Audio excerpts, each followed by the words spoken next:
에베소서 1장 15절에서 23절 말씀입니다. 이로 말미암아 주 예수 안에서 너희 믿음과 모든 성도를 향한 사랑을 나도 듣고 내가 기도할 때 기억하며 너희로 말미암아 감사하기를 그치지 아니하고 우리 주 예수 그리스도의 하나님 영광의 아버지께서 지혜와 계시의 영을 너희에게 주사 하나님을 알게 하시고 너희 마음의 눈을 밝히사 그의 부르심의 소망이 무엇이며 성도 안에서 그 기업의 영광의 풍성함이 무엇이며 그의 힘의 위력으로 역사하심을 따라 믿는 우리에게 베푸신 능력의 지극히 크심이 어떠한 것을 너희로 알게 하시기를 구하노라. 그의 능력이 그리스도 안에서 역사하사 죽은 자들 가운데서 다시 살리시고 하늘에서 자기의 오른편에 앉히사 모든 통치와 권세와 능력과 주권과 이 세상뿐 아니라 오는 세상 일컫는 모든 이름 위에 뛰어나게 하시고 또 만물을 그의 발 아래에 복종하게 하시고 그를 만물 위에 교회의 머리로 삼으셨느니라. 교회는 그의 몸이니 만물 안에서 만물을 충만하게 하시는 이의 충만함이니라. 아멘. 주님의 교회 성도 여러분, 안녕하십니까? 오늘도 우리에게 주시는 하나님의 말씀에 감사를 드립니다. 이 말씀 속에서 우리가 생명의 양식을 먹고 새 힘과 능력으로 살아가는 이 하루가 되기를 바랍니다. 이 시간 우리에게 주신 말씀은 어제에 이어서 에베소서 1장 15절에서 23절까지입니다. 오늘 말씀 속에는 에베소 교회를 향한 바울의 기도가 나오고 있습니다.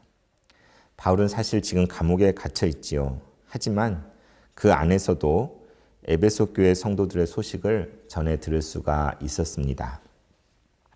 15절에서 16절을 함께 보겠습니다. 이로 말미암아 주 예수 안에서 너희 믿음과 모든 성도를 향한 사랑을 나도 듣고 내가 기도할 때에 기억하며 너희로 말미암아 감사하기를 그치지 아니하고. 바울은 에베소 교회 성도들의 소식을 들었습니다. 그들이 숱한 핍박 중에서도 어떠한 믿음으로 견고하게 서 있는지 듣게 되었습니다.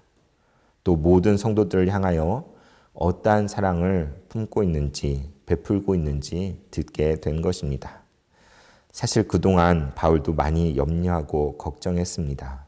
그런데 에베소 교회 성도들은 바울이 없어도 그 믿음을 잘 지키고 그리스도의 사랑을 실천하고 있었던 것입니다. 이런 소식을 전해 들은 바울의 심정은 어떠했을까요? 바울은 저절로 기도가 우러러 나왔습니다.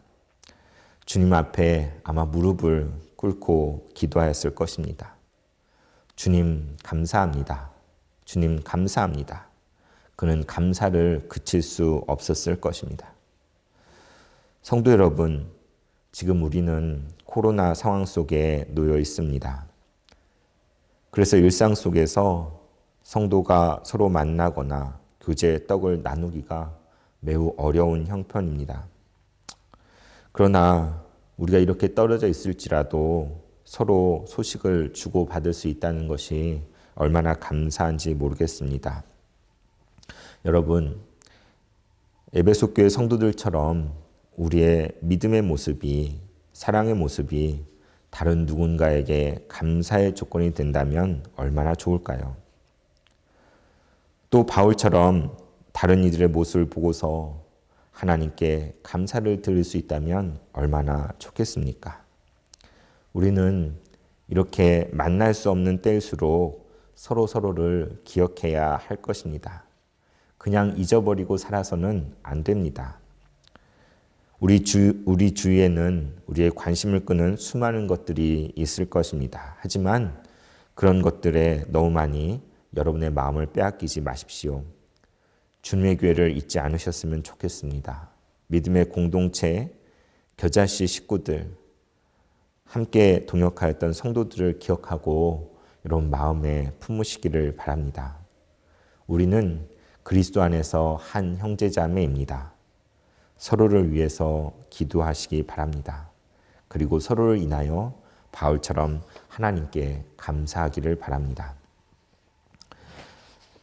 에베소 교회를 위한 바울의 간절한 기도는 이제 17절에서 19절에 잘 나와 있습니다. 그 내용은 무엇입니까?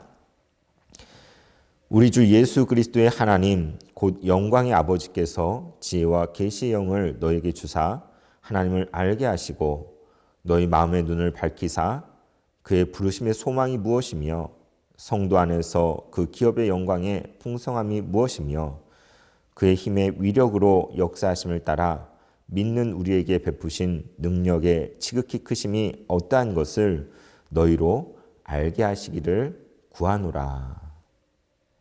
바울은 지금 그들을 위해 무엇을 구하고 있습니까? 그는 먼저 에베소 교회 성도들에게 하나님께서 지혜와 계시의 영을 달라고 구하고 있습니다. 그리하여서 그들의 마음의 눈이 밝아지게 해달라고 간구합니다.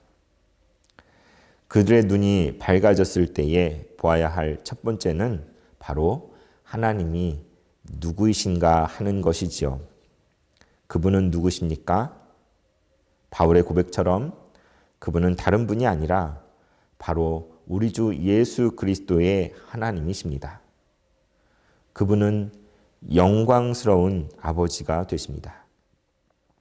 그분은 또한 우리에게 성령 안에서 지혜와 계시의 영을 보내주시는 분이십니다. 바로 여기에 삼위일체 하나님의 놀라운 신비가 깃들여 있습니다.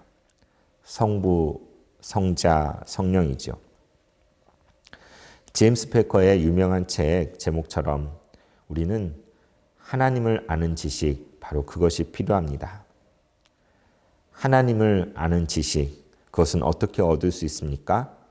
오직 하나님이 주시는 지혜와 계시의 영으로 말미암아 우리는 얻을 수 있습니다. 바울은 지금 에베소 교회 성도들을 위해서 하나님의 지혜와 계시의 영, 바로 그것을 구하고 있습니다.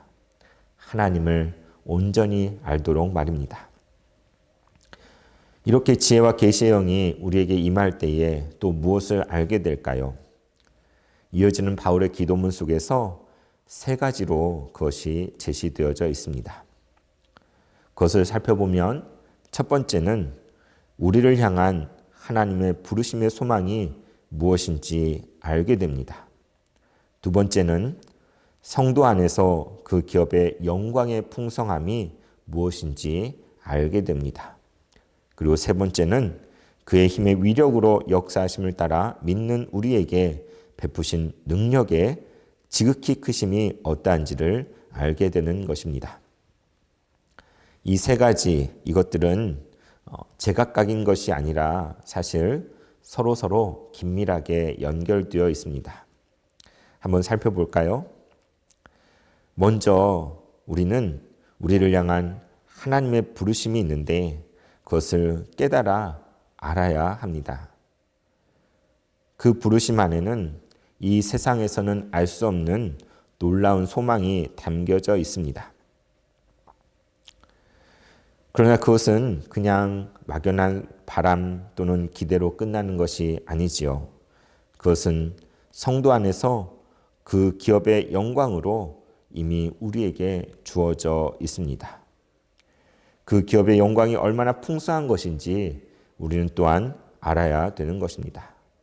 다시 말하면 그 믿음의 실제를 우리가 삶 속에서 깨달아야 한다는 것이지요.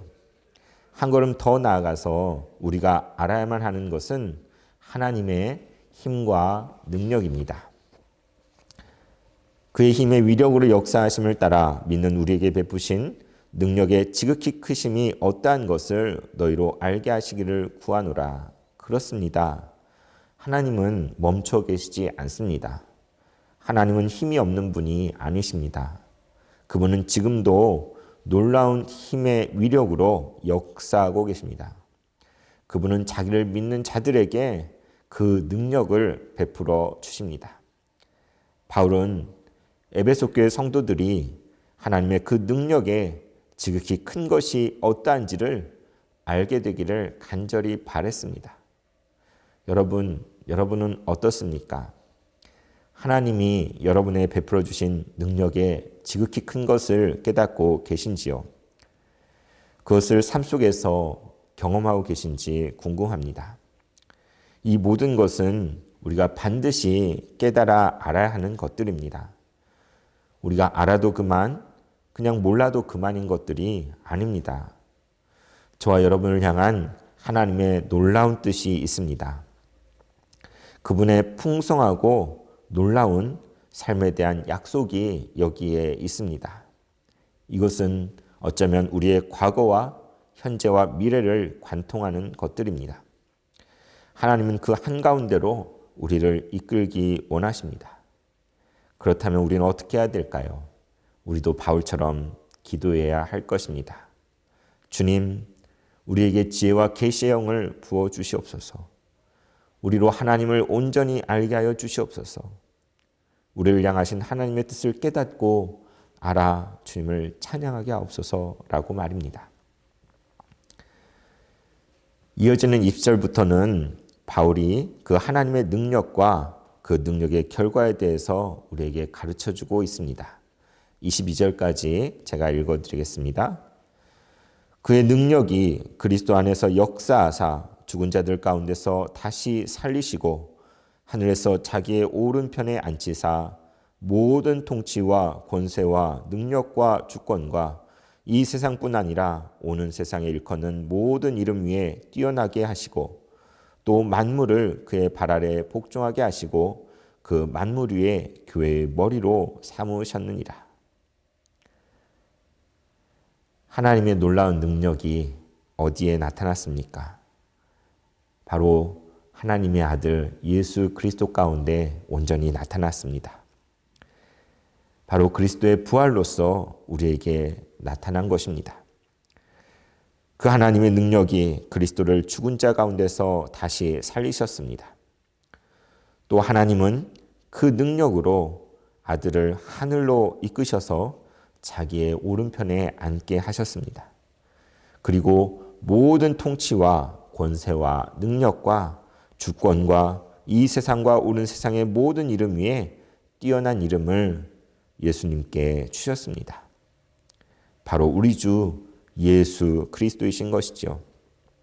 모든 만물을 그 발 아래 복종하게 하셨고 그분은 만물 위에서 교회의 머리가 되도록 하셨습니다.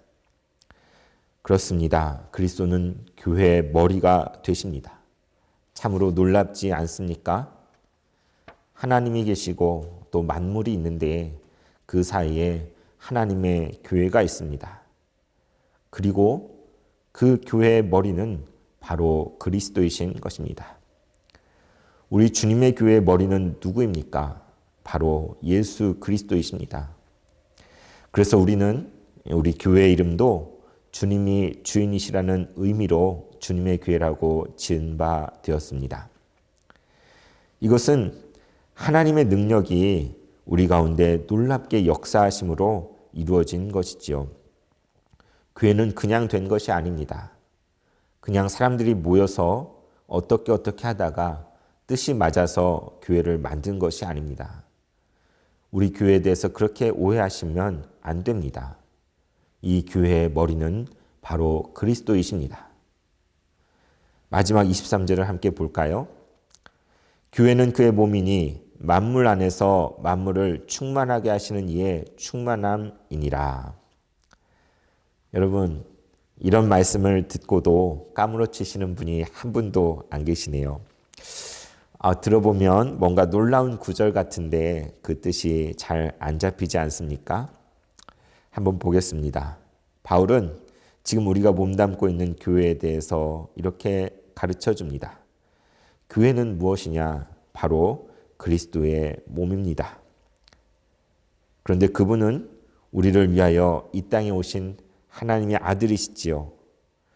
죽으시고 부활하셔서 이제는 하나님 보좌 우편에 앉아서 다스리고 계신 분, 바로 그분 그리스도, 그분의 몸이 바로 여기 우리 눈앞에 있는데 교회라는 것입니다.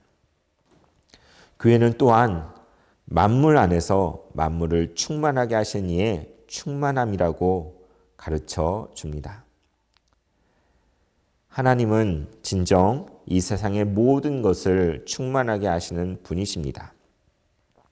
그런데 그 충만함이 지금 어떻게 온전하게 드러날 수 있을까요? 무엇을 통해서 온전하게 나타날 수 있을까요? 그것은 바로 교회를 통해서 하나님의 충만하심이 이 세상 가운데 나타난다는 것입니다. 다른 어떤 이상적인 교회를 말씀드리는 것이 아니라 바로 저와 여러분이 몸담고 있는 바로 이 교회 가운데 만물 안에서 만물을 충만하게 하신 이의 충만함이 나타나게 하신다는 것입니다. 여러분, 이 사실을 감당하실 수가 있으십니까? 너무도 연약한 저와 여러분을 통해서 그리스도께서 자신을 나타내신다고 하십니다. 또 우리를 통해서, 교회를 통해서 만물을 충만하게 하신다고 하십니다. 과연 이것이 감당이 되십니까? 저는 잘 감당이 되지 않습니다. 어쩌면 두려운 마음이 들기까지 합니다. 왜냐하면 제 모습을 볼 때 그러한 이름을 담을 만한 그릇이 못 되기 때문입니다. 오히려 하나님의 명성에 먹칠하지 않을까 걱정이 됩니다. 그런데 그럼에도 불구하고 하나님은 저와 여러분, 바로 이 땅 위에 있는 교회에게 이 놀라운 역할을 맡기셨습니다.